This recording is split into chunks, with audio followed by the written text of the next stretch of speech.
ಇವತ್ತು ನಾವು 10ನೇ ವರ್ಷದ ಅಂತಾರಾಷ್ಟ್ರೀಯ ಯೋಗ ದಿನಾಚರಣೆಯನ್ನು ಇವತ್ತು ಸಂಭ್ರಮದಿಂದ ಆಚರಿಸ್ತಾ ಇದ್ದೇವೆ.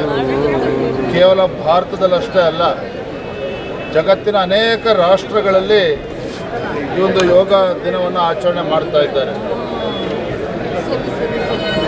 6,000ಕ್ಕೂ ಹೆಚ್ಚು ವರ್ಷಗಳ ಒಂದು ಇತಿಹಾಸ ಇರತಕ್ಕಂಥ ಒಂದು ನಮ್ಮ ಈ ದೇಶದ ಒಂದು ಸಂಸ್ಕೃತಿ ಇವತ್ತು ದೇಶ ವಿದೇಶಗಳಲ್ಲೂ ಕೂಡ ಆಚರಣೆ ಮಾಡ್ತಾ ಇರ್ತಕ್ಕಂಥ ತುಂಬ ಸಂತೋಷ ತರ್ತಕ್ಕಂಥ ಸಂಗತಿ. ನಮಗೆಲ್ಲ ತಿಳಿದಿರೋ ಹಾಗೆ ಯೋಗ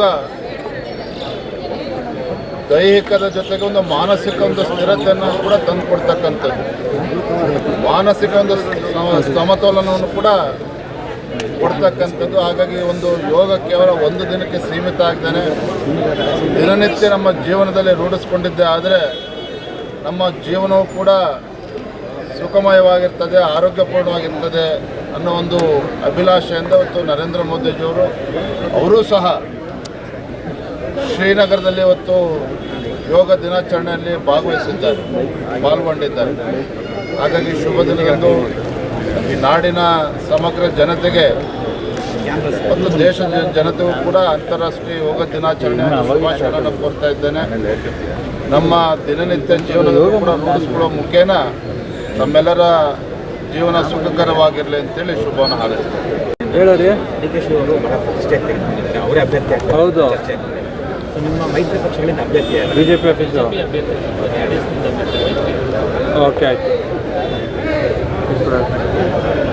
DK ಶಿವಕುಮಾರ್ ಅವರು ತಾವು ಕೂಡ ಅಲ್ಲಿ ಶಾಸಕರಿದ್ದಾರೆ, ಆದರೂ ಸಹ ಚನ್ನಪಟ್ಟಣದಲ್ಲಿ ನಿಲ್ಲಬೇಕು ಅನ್ನೋ ಅವರೊಂದು ಅಭಿಲಾಷೆ ವ್ಯಕ್ತಪಡಿಸಿದ್ದಾರೆ, ಅವರ ಪಕ್ಷದ ತೀರ್ಮಾನ.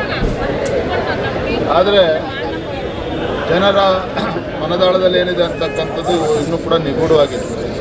ಬೆಂಗಳೂರು ಗ್ರಾಮೀಣ ಲೋಕಸಭಾ ಕ್ಷೇತ್ರದಲ್ಲಿ ತಮ್ಮನ್ನು ಸೋಲಿಸೋದಕ್ಕೆ ಸಾಧ್ಯನೇ ಇಲ್ಲ ಅಂಥೇಳಿ ಅಲ್ಲೇ ಕಾಂಗ್ರೆಸ್ ಅಭ್ಯರ್ಥಿಗಳು ಅಂದ್ಕೊಂಡಿದ್ದರು. ಆದರೆ ಮತದಾರರ ತೀರ್ಪು ತಾವೆಲ್ಲರೂ ಕೂಡ ನೋಡಿದ್ದೀರಿ. ಚನ್ನಪಟ್ಟಣ ವಿಧಾನಸಭಾ ಕ್ಷೇತ್ರದ ಉಪಚುನಾವಣೆ ಇನ್ನು ಸನ್ಮಾನ್ಯ ಕುಮಾರಸ್ವಾಮಿ ಅವರು ಶಾಸಕರಾಗಿ ಆ ಕ್ಷೇತ್ರದ ಅಭಿವೃದ್ಧಿ ಮಾಡಿದ್ದಾರೆ, ಸೇವೆ ಮಾಡಿದ್ದಾರೆ. ಮತ್ತು ಸಂಸದರಾಗಿ ಒಂದು ದೆಹಲಿಗೆ ಹೋಗಿರ್ತಕ್ಕಂಥ ಸಂದರ್ಭದಲ್ಲಿ ಉಪಚುನಾವಣೆ ನಡೆದಿದೆ. ನಮ್ಮ ಅಭ್ಯರ್ಥಿಗಳು ಯಾರಾಗಬೇಕು ಅಂತಕ್ಕಂಥದ್ದನ್ನು ನಾವು ಮತ್ತು JDS ಪಕ್ಷದ ಮೂಲಕ ತೀರ್ಮಾನ ಮಾಡ್ತೇವೆ. ಅತಿ ಶೀಘ್ರದಲ್ಲೇ ತೀರ್ಮಾನ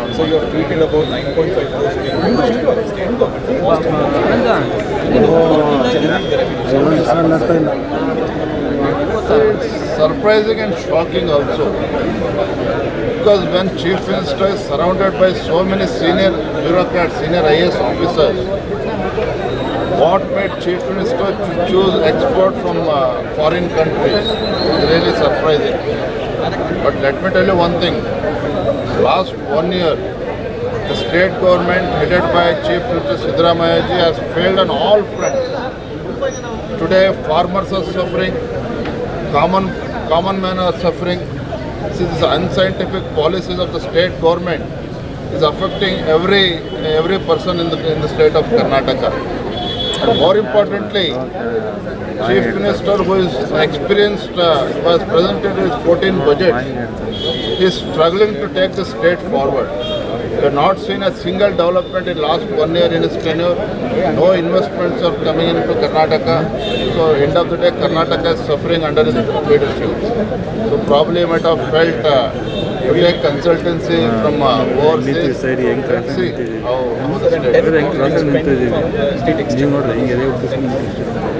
See how the firstly, my question is, why Chief Minister could not find the right person from our state itself? When you have a number of senior IAS officers who was helping the state, why? Because earlier Yediyurappa ji was also Chief Minister, S.M. Krishna ji and other Chief Kumaraswamy was also Chief Minister. Under the dynamic leadership of all these leaders, Karnataka was always ahead in the country. Always ahead in the country in all the fronts. Take development of rural, take any sector for that matter, Karnataka was always a developed state.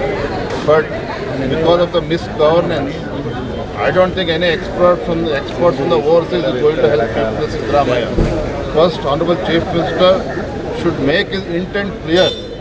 Whether he wants to see a developed state, whether he wants to see investments coming into Karnataka, whether he wants to see the progress of the farmers, So our Chief Minister, let him make his intent clear rather than bringing experts from outside.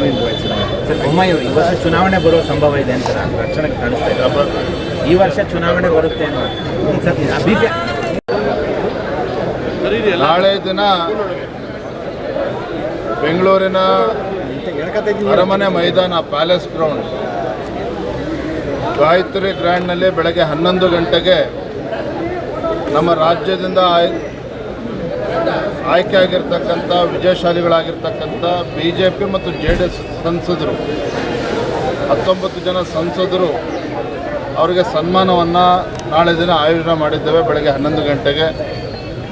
ಈ ಸಂದರ್ಭದಲ್ಲಿ ನಮ್ಮ ರಾಜ್ಯದಿಂದ ದೆಹಲಿಗೆ ಹೋಗಿರ್ತಕ್ಕಂಥ ನಮ್ಮ ಕೇಂದ್ರದ ಸಚಿವರಾಗಿ ದೇಶದ ಸೇವೆಯನ್ನು ಮಾಡೋದಕ್ಕೆ ಅವಕಾಶ ಸಿಕ್ಕಿರ್ತಕ್ಕಂಥ ನಮ್ಮೆಲ್ಲ ಸಚಿವರು ಸಹ ನಾಳೆ ಒಂದು ಅಭಿನಂದನಾ ಕಾರ್ಯಕ್ರಮ ಕೂಡ ನಾವು ಹಮ್ಮಿಕೊಂಡಿದ್ದೇವೆ. ಈ ಕಾರ್ಯಕ್ರಮದಲ್ಲಿ ನಮ್ಮೆಲ್ಲ ಸಂಸದರು, ಶಾಸಕರು, ವಿಧಾನ ಪರಿಷತ್ ಸದಸ್ಯರು, ನಮ್ಮ ರಾಜ್ಯದ ಪದಾಧಿಕಾರಿಗಳು, ಜಿಲ್ಲೆಯ ಅಧ್ಯಕ್ಷರು ಎಲ್ಲರೂ ಸಹ ಭಾಗವಹಿಸ್ತಾ ಇದ್ದಾರೆ. ಯಾಕೆಂತೇಳಿ ನಮ್ಮ ರಾಜ್ಯದಕ್ಕೆ ಒಂದು ದೊಡ್ಡ ಕೊಡುಗೆ ಹೊತ್ತು ಇಷ್ಟು ಜನ ಸಚಿವರಾಗಿ ದೇಶದ ಅಭಿವೃದ್ಧಿ ಜೊತೆಗೆ ರಾಜ್ಯದ ಅಭಿವೃದ್ಧಿಗೂ ಕೂಡ ಕೈ ಜೋಡಿಸ್ತಕ್ಕಂಥದ್ದು ಪ್ರಮುಖವಾಗಿರ್ತಕ್ಕಂಥ ಜವಾಬ್ದಾರಿ ಸಿಕ್ಕಿದೆ. ನಮಗೆಲ್ಲರೂ ಕೂಡ ಸಂತೋಷ ಆಗಿದೆ. ಹಾಗಾಗಿ ನಾಳೆ ದಿನ ಅವರೆಲ್ಲರೂ ಕೂಡ ಒಂದು ಸನ್ಮಾನ ಮಾಡ್ತಕ್ಕಂಥದ್ದು ಕಾರ್ಯಕ್ರಮ.